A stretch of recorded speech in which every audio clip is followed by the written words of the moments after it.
Hey guys, Aaron from PhoneDog.com here, and I have to say it's nice to be back in the saddle after CES. You know, saddle, chair, whatever you want to call it. It's nice to be back and not sitting on the hotel floor in the Venetian. You know, it's just not as comfortable. I like my leather chair. Anyway, I'm here with the Dell Venue Pro today. It's one of many Windows Phone 7 devices that were announced in November of last year. So the industry's full of Windows Phone 7 devices. There are several on each carrier. Does the Dell Venue Pro really make a wave as the last, really the last, of the initial launch devices? We'll find out in the review. Special thanks to our friends at Best Buy Mobile. They've hooked us up with two of these so we can give them away to you in our One Paw Bandit game. At Best Buy Mobile, you walk out working. You don't have to set up your email on your own. You don't have to set up the web. They'll do it for you. Let's jump into the review. Dell Venue Pro review starts right now. So here it is, the Dell Venue. Ooh, let me clean that off first. Here it is, the Dell Venue Pro, available on T-Mobile. You have to order it through Dell. 8GB version, $99.99. 16GB version, $149.99. I can't remember what they are off contract. I think it's like $449 and $499 respectively. I'm not going to bore you too much with the specs because they're pretty similar across the board with all the Windows Phone 7 devices. 1 GHz Snapdragon processor. This is the 8GB models in terms of internal storage. No micro SD card slot. 5 megapixel camera. Windows Phone 7, but the defining features, two defining features of this device: 4.1-inch AMOLED display and a physical QWERTY keyboard. So cool there, and you know it's cool for those people that want to text message, want to email, don't like the physical, or excuse me, the on-screen QWERTY, and want to go for something physical. Outside of the LG Quantum, this is really, at least in the initial batch of devices, this is the only one to go with. Right side, you have your volume rocker, camera shortcut button. Left side, nothing but chrome goodness. Back side, you have your 5 megapixel camera with a flash, and you have this kind of like texturized battery door here with the Dell logo, Windows Phone. But it's kind of, I can't really explain it on camera. It's kind of a texturized. Let me see if we can get it up close so you can see what it looks like. Kind of texturized, carbon fiber-ish, but not really. Battery door, and then on the back, 1400 milliamp battery, your camera, of course, and then when you slide it up, you see that design is also on the back as well. So to me, you know, the first thing I noticed when I powered the device on is I really like the screen. It's not as oversaturated and just kind of bam as the bam. That's the best word I can think of as the Samsung Focus. You know, the colors are almost oversaturated on the Focus with the Super AMOLED display. Whereas this, you know, it's an AMOLED display, but the colors seem less oversaturated. The blue seems more like a true blue to me, versus being just like an incredibly bright blue like you see on the Focus, this Super AMOLED display. So, you know, I happen to care for this screen a little bit more just in terms of, well, both size, because it is a 4.1 inch, and technology. The AMOLED I was very pleased with.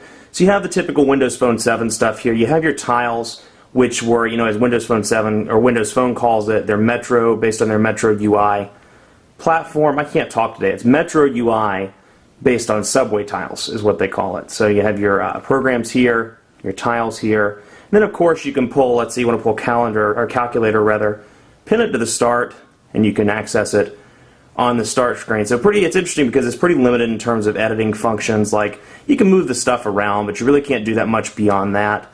You can't customize things. For example, you notice that the calendar is a rectangular Metro tile, or tile rather.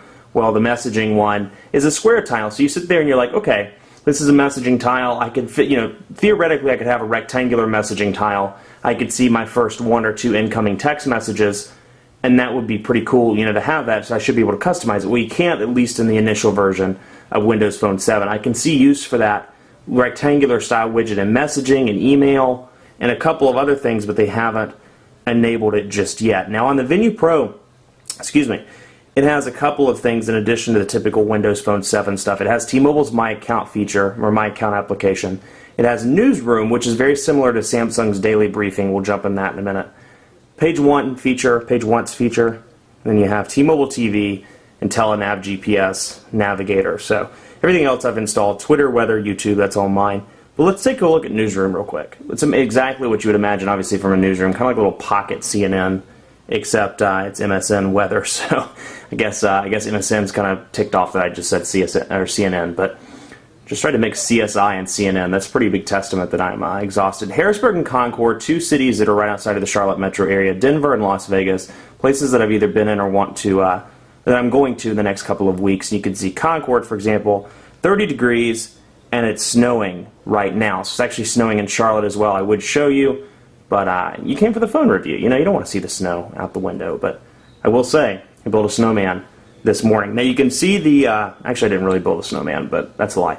But you can see Denver, Las Vegas, and you can scroll over and see the weather there. And then of course you can see the news, top news, business, technology, sports, entertainment, health, things of that nature.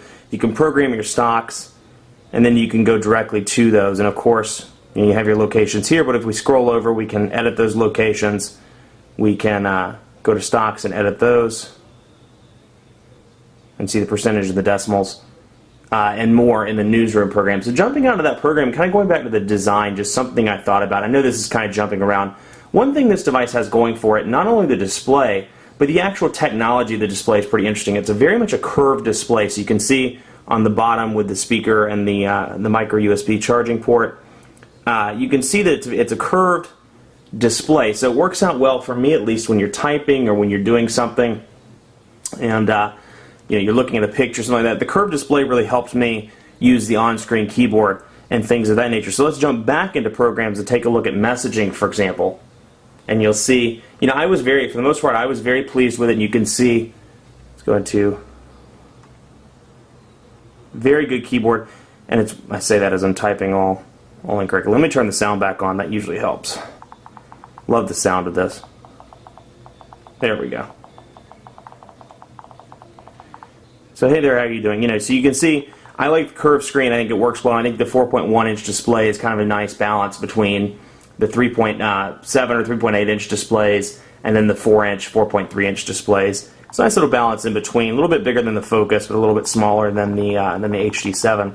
And of course, you can use it in portrait or in landscape mode. And then of course, you have the physical QWERTY as well. So let's see what the Quick Brown Fox is up to today.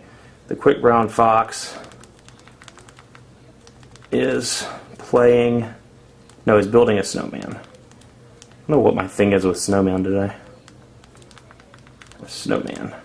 So you can see the keys, you know, they aren't island keys, rather they're 4 rows, and you have your dedicated space row, which has always been a big thing for me. I like to have that dedicated row for symbols, for spacebar, things of that nature. And then you have your non-island keys up here. They're tactile, they feel good. And in all honesty, I've been pretty pleased with the keyboard. I haven't used this device in a couple of days because I've been gone at CES. So prior to that, I was pretty used to the keyboard, both on screen and physical. But let's see, it's building a snowman and is in a snowball fight.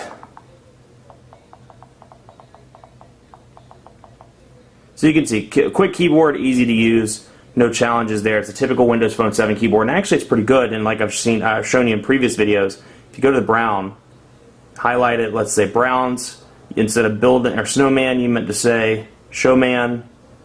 The Quick Brown Fox is building a showman, say that 3 times fast, and is in a snowball fight. So you can see quick, easy to change by highlighting the words. So say what you will about Windows Phone 7, but one thing that it does have going for it, it's very simple and easy to use. Now granted, it's a version 1 product, but still, you know, for somebody that's new to the smartphone field, somebody that's migrating up from a feature phone, whatever, it's very simple, very easy to use, and is a good transition for those people that want to upgrade and want to migrate into a smartphone. Speaking of people, let's take a look at what it's like to add a contact. We'll add the first name. We'll make it Billy. Little Billy Johnson. Little Billy Johnson. His nickname is Wild Bill. You know, so you can see you can add the name, and it's all very fluid. And then, of course, you can use the keyboard as well. Now, one thing this has going for it, no multitasking. I shouldn't say that's a negative, but one thing it has going for it, that lack of multitasking, translates into a little bit of a speed boost. You'll see transition effects very fast across the board in Windows Phone 7. I rate this one just behind the HD7 in terms of overall transition speed, which I'll show you in just a second. But let's just say his phone number is, we'll close that and get back into phone number.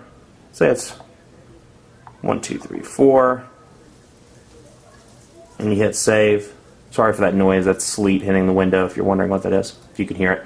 So Billy Johnson's in here, and you can see the transition effects are just fantastic. You know, it's masked by the fact that they've done a really good job in terms of the user interface, with those transition effects. But it's still much better than, Android has a lot of fantastic features, but one thing it still kind of lags behind in transition effects. It's very blocky, it's just a blocky like landscape portrait. So you get the idea. It's very nice in Windows Phone 7. That's something for, first-time smartphone buyer. They're going to look at that and say, hey, that's a nice benefit. This is a very pretty looking user interface.